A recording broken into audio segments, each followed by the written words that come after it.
அம்மா, உண்டியல்ல எதுக்குமா காசை வேஸ்டா சேர்த்து வைக்கணும்? அந்த உண்டியல் வாங்குற காசை என்கிட்ட தந்துட்டீங்கன்னா எனக்கு நல்லா இருக்கும்ல. ஆமா ராஜு, உனக்கு ரொம்ப நல்லா இருக்கும். நீ காசை வாங்கிட்டு போய் உடனே ஜூஸ் வாங்கி குடிச்சிட்டு போயிருவல்ல. அதனால உனக்கு ரொம்ப நல்லா தான் இருக்கும்.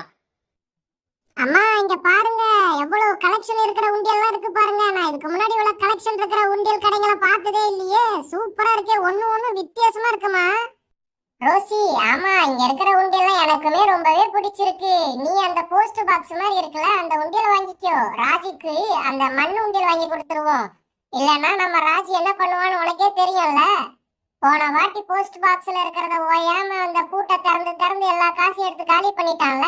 அதனால அவனுக்கு இந்த வாட்டி மண் உண்டியல் தான் வாங்கி கொடுக்கணும். அப்பதான் உடைச்சு காசு எடுக்க மாட்டான். ஆமாமா, இவனுக்கு இந்த மண் உண்டியலே வாங்கி கொடுத்துருங்க. இல்லன்னா அவன் ஓயாம அந்த போஸ்ட் பாக்ஸ்ல வாங்கி கொடுத்தீங்கன்னா அந்த போஸ்ட் பாக்ஸ் திறந்து திறந்து காசு எடுப்பான்ல. அதனால அவனுக்கு நீங்க இந்த